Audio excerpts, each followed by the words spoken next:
Dilwale recording studio. कभी किसी से कोई प्यार ना करे, कोई किसी के लिए जान ना दे, हम तो प्यार करके रखते हैं। हमारी किस्मत में क्या लिखी थी, क्या लिखी थी जो किसी काम की नहीं रहे। ऐसे प्यार करने से तो अच्छा है कि मर जाओ खुदा। लगे किसी से प्यारे लड़की से कबो ना करी हमरे भाई। प्यार कभी नहीं करना किसी से। प्यारे लड़की से कबो ना करी हमरे भाई। प्यारे लड़की से कबो ना करी हमरे भाई। एक दिन तुम्हारा साथ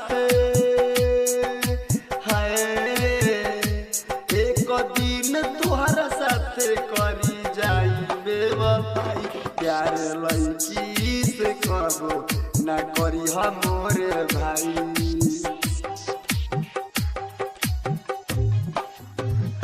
जहिया धोखा तोहे मिली तो जान निकल जाई।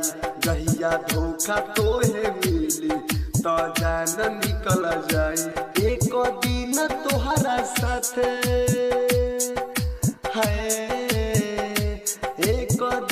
तुम्हारा साथ करी जाई बेवफाई।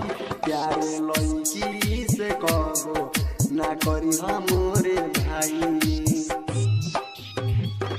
काश हमारी परवाह किसी ने की होती, काश हमारी परवाह किसी ने की होती तो ये दुनिया हमसे रुसवा ना होती।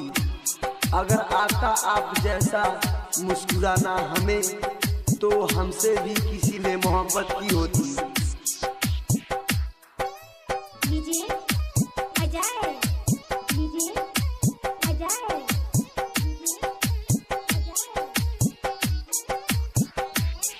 कबो नहीं लड़की के कोई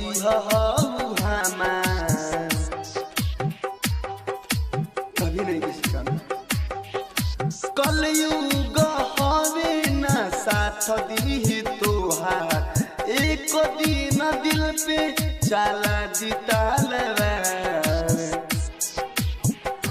जब पैसा ना रही तो लगे ना के आई। कोई नहीं साथ देने वाला है। जब पैसा ना रही तो लगे ना के आई।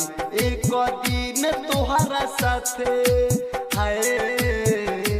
एक दिन तोहरा साथ करी जाई बेवफाई। प्यार लड़की से कबो ना करी हमरे भाई। समय ने गम ना पूछा तेरे परवाने से, समय ने गम ना पूछा तेरे परवाने से। किसी ने कुछ ना कहा तेरे इस दीवाने से। अरे तूने चाहा ही नहीं वरना लौट आता परदेसी काश किसी बहाने से।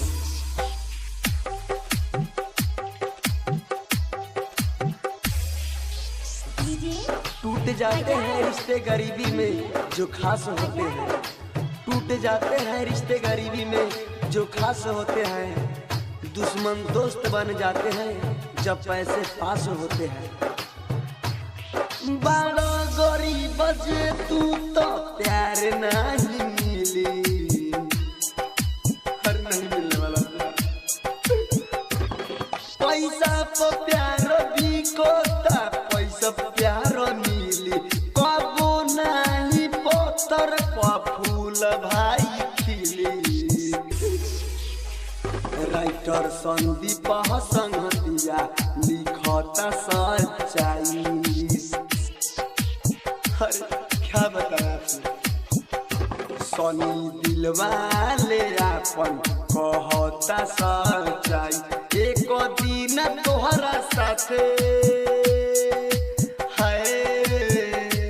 एक दिन तोहरा साथ करी जाई बेवफाई। प्यारे लड़की से कबो ना करी हमरे भाई। काश हमारे जीने का भी कोई मकसद होता, जिंदगी का मजा हमें भी होता। शायद तन्हाई लिखी है नसीब में वरना मैं इस तरह अकेले नहीं होता।